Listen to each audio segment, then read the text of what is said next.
শুধু চিৎকার করেই গেলাম, জীবনটা শেষ করেই গেলাম, আমাদের কথা কেউ শোনে না। আজ রাষ্ট্র এগুলা নিয়ে এত প্যারেশানির মধ্যে আছে। তাদেরকে বারবার বলতেছি জিনার হদ বাস্তবতার সাথে একটু কায়েম করেন। করবে কেমনে? পুলিশের এসআই কয়েকজনের খবর পাইছি, এরাও ওই অপকর্মের মধ্যে জড়িত। ব্যাপারে আসছে, সরকার এই করছে সেই করছে, বিচার করতেছে, জেলখানা নিছে। 2-4টা হদ জারি করে দেন বাইতুল মোকাররমের সামনে, সারা দেশ ঠান্ডা হয়ে যাবে ইনশাআল্লাহ। আল্লাহ পাকের কোরআনের বাহিরে এমন কি আইন আছে? আল্লাহ সুবহানাহু ওয়া তাআলা এইভাবে বলছেন, আয-যালিয়াতু ওয়াজ-যানি ফাজলিদু কুল্লা ওয়াহিদাতিন মিনহুমা মিয়াতা জালদা। জিনাকারিনী মহিলা আর জিনাকারী পুরুষ। আর চোরের মধ্যে আল্লাহ পাক বলছেন আস-সারিকু ওয়াস-সারিকাতু, চুরি করনেওয়ালা পুরুষ আর চুরি করনেওয়ালা মহিলা। সিরিয়াল বেশ কম হয়েছে না? জেনার মধ্যে মেয়েটার কথা আল্লাহ আগে আনছে, কারণ জেনার মধ্যে মূল হোতাটা হলো সে একটু কন্ট্রোল হলে জিনার রাস্তা অনেকটা বন্ধ হয়। আজকাল ফেসবুকে কারবো লইয়া যায়, কারবো ডিভোর্স হয়ে যায়, কি করে যায়, সব অবস্থা চলছে অবস্থা। চলো ঘুরে আসি, এটার কি জানি আছে একটা, আরেকটা আছে চলো বন্ধু মনের কথা বলি, এগুলি অ্যাপ দিছে, অ্যাপ। এই অ্যাপের মাধ্যমে এবার চলতেছে। দোস্ত, আপনাদের ছেলে পেলে যারা বালেগ হয়েছে এদেরকে বিবাহ করান। আমি অভিভাবকদেরকে অনুরোধ করে বলবো, আপনার সন্তানগুলা বয়স হয়েছে, বিবাহ শাদী করান। মেয়েকে বিবাহ দেওয়ার ব্যবস্থা করেন।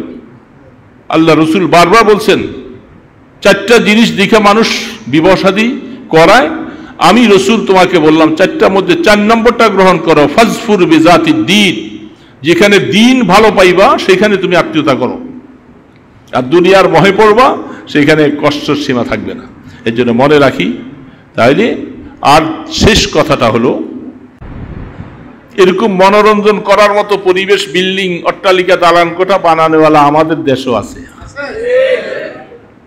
যেখানে জেনা চলবে, যেখানে সুন্দরী নারীদেরকে নিয়ে অপকর্ম করবে, এই সমস্ত অন্যায় কাজ করবে, মদ খাবে, ড্যান্স দিবে, নাচবে, নর্তকী নাচাবে। এই ধরনের পরিবেশ বাংলাদেশে আছে না নাই?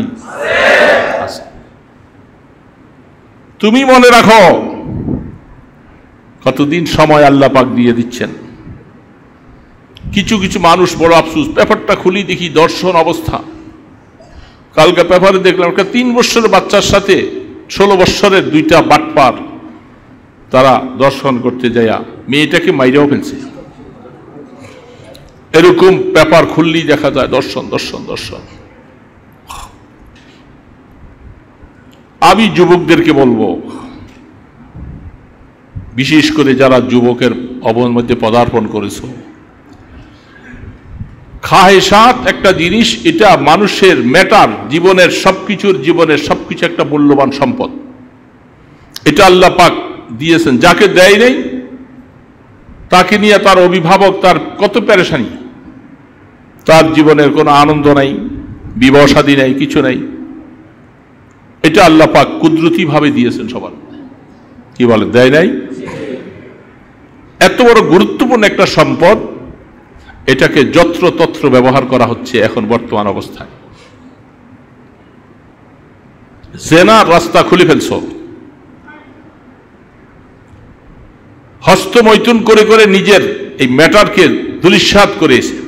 আমার কাছে এগুলি আসে, দোয়ার জন্য আসে, হুজুর পাপাচারে লিপ্ত হয়েছে, কি ব্যাপার? এই হস্তমৈথুন করে অনেক রুগী আসে, অনেক যুবকরা আসে, মা বাবারা অনেক সময় আসে, ছেলেটাকে বিবাহ করাবে, মেজাজ খিটখিটে অবস্থা। কেন? তার লাইফ ধ্বংস করে ফেলছে। এই জন্য আব্দুল্লাহ ইবনে মাসউদ রাদিয়াল্লাহু তাআলা আনহু আল্লাহ রাসূল থেকে হাদিস পেশ করতেছেন, ইয়া মাশারাশ শাবাব মান ইসতাতা মিনকুম ফালইতাযাওয়াজ। এ যুবকেরা, যাদেরকে আল্লাহ পাক সক্ষমতা দিয়েছে বিবাহ করার, তুমি তাড়াতাড়ি বিবাহে আবদ্ধ হয়ে যাও।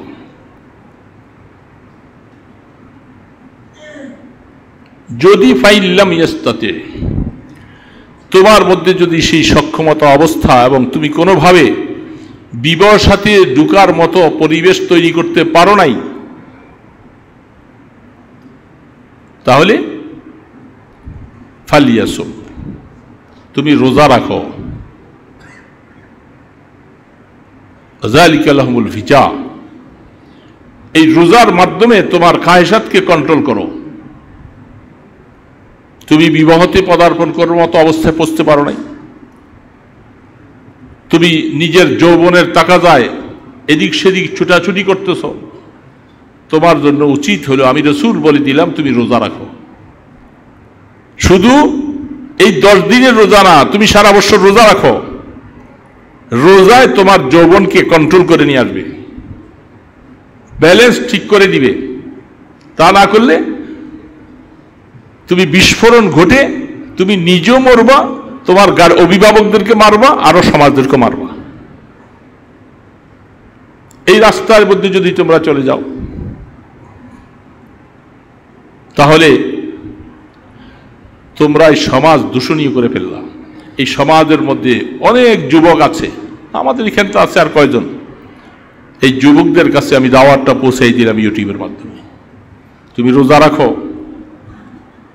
আর যদি তোমার বিবাহ শাদীর সামর্থ্য হয়, যদি একটু গরিবও যদি হয়, কোরআন শরীফে আল্লাহ পাক বলছেন, যদি তুমি একটু অভাবী আছো, বিবাহ শাদী অভাব করতে পারো না, আমি আল্লাহ তোমাকে বলছি তুমি বিবাহ করো, তোমার রিজিকের মধ্যে আমি আল্লাহ বরকত দিয়ে দিব।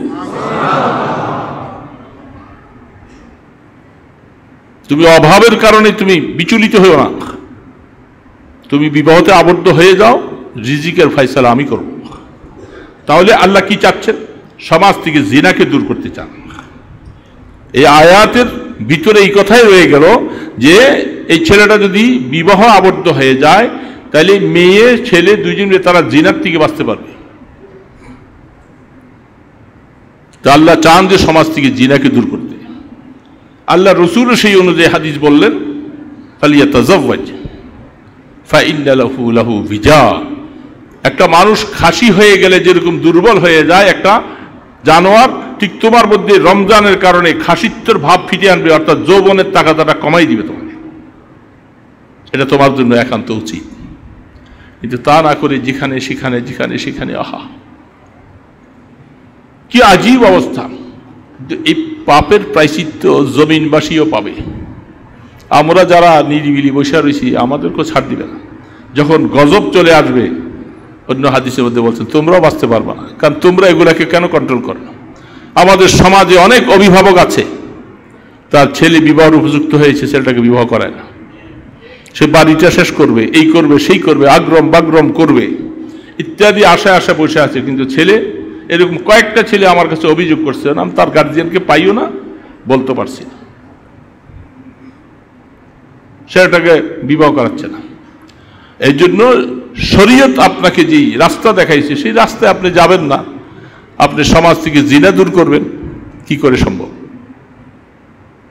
কতগুলি জানোয়ার মার্কা মানুষ আছে, জানোয়ার, পশু মার্কা, কুকুর মার্কা, এরা বাসের মধ্যে এইভাবে জিনা করে।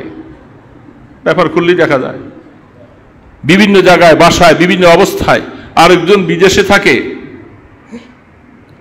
সে বিদেশে পড়ে আছে, তার বউ এই দেশে কয় বছর এইভাবে, তখন সে বাধ্য হইয়া জিনার রাস্তায় চলে যায়।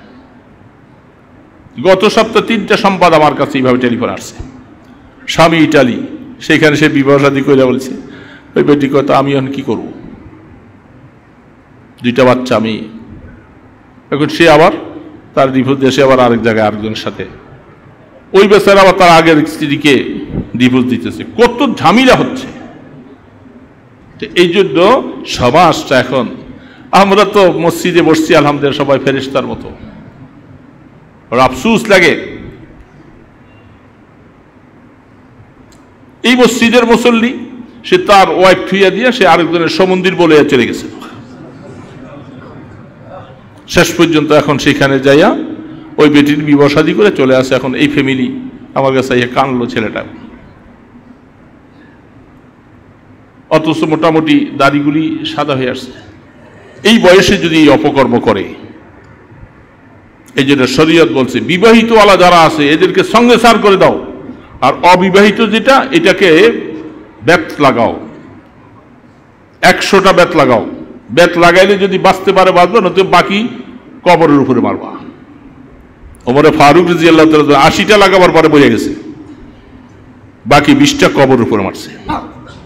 এটাকে শরীয়তের হদ বলা হয়। এই হদগুলি যদি সমাজের মধ্যে প্রয়োগ হতো, আফসোস, শুধু চিৎকার করেই গেলাম, জীবনটা শেষ করেই গেলাম, আমাদের কথা কেউ শোনে না। আজ রাষ্ট্র এগুলা নিয়ে এত প্যারেশানির মধ্যে আছে। তাদেরকে বারবার বলতেছি, জিনার হদ বাস্তবতার সাথে একটু কায়েম করেন। করবে কেমনে? পুলিশের এসআই কয়েকজনের খবর পাইছি, এরাও এই অপকর্মের মধ্যে জড়িত। ব্যাপারে আসছে, সরকার এই করছে সেই করছে, বিচার করতেছে, জেলখানা নিছে। 2-4টা হদ জারি করে দেন বাইতুল মোকাররমের সামনে, সারা দেশ ঠান্ডা হয়ে যাবে ইনশাআল্লাহ। আল্লাহ পাকের কোরআনের বাহিরে এমন কি আইন আছে? আর আল্লাহ সুবহানাহু ওয়া তাআলা এইভাবে বলছেন, আয-যানিয়াতু ওয়াজ-যানি ফাজলিদু কুল্লা ওয়াহিদাতিন মিনহুমা মিয়াতা জালদা। জিনাকারিনী মহিলা আর জিনাকারী পুরুষ। আর চোরের মধ্যে আল্লাহ পাক বলছেন আস-সারিকু ওয়াস-সারিকাতু, চুরি করনেওয়ালা পুরুষ আর চুরি করনেওয়ালা মহিলা। সিরিয়াল বেশ কম হয়েছে না? জেনার মধ্যে মেয়েটার কথা আল্লাহ আগে আনছে, কারণ জেনার মধ্যে মূল হোতাটা হলো সে একটু কন্ট্রোল হলে জিনা রাস্তা অনেকটা বন্ধ হয়। আজকাল ফেসবুকে কারবো লইয়া যায়, কারবো ডিভোর্স হয়ে যায়, কি করে যায়, সব অবস্থা চলছে অবস্থা। চলো ঘুরে আসি, এটার কি জানি আছে একটা, আরেকটা আছে, চলো বন্ধু মনের কথা বলি, এগুলি অ্যাপ দিছে, অ্যাপ। এই অ্যাপের মাধ্যমে এবার চলতেছে। দোস্ত, আপনাদের ছেলে পেলে যারা বালেগ হয়েছে এদেরকে বিবাহ করান। আমি অভিভাবকদেরকে অনুরোধ করে বলবো, আপনার সন্তানগুলা বয়স হয়েছে, বিবাহ শাদী করান। মেয়েকে বিবাহ দেওয়ার ব্যবস্থা করেন। আল্লাহ রসুল বারবার বলছেন, 4টা জিনিস দেখে মানুষ বিবাহ শাদী করায়। আমি রসুল তোমাকে বললাম 4টার মধ্যে 4 নম্বরটা গ্রহণ করো, ফাজফুর বিজাতিদ দ্বীন, যেখানে দিন ভালো পাইবা সেখানে তুমি আত্মীয়তা করো, আর দুনিয়ার মহে পড়বা সেখানে কষ্টের সীমা থাকবে না। এর জন্য মনে রাখি। তাইলে আর শেষ কথাটা হলো,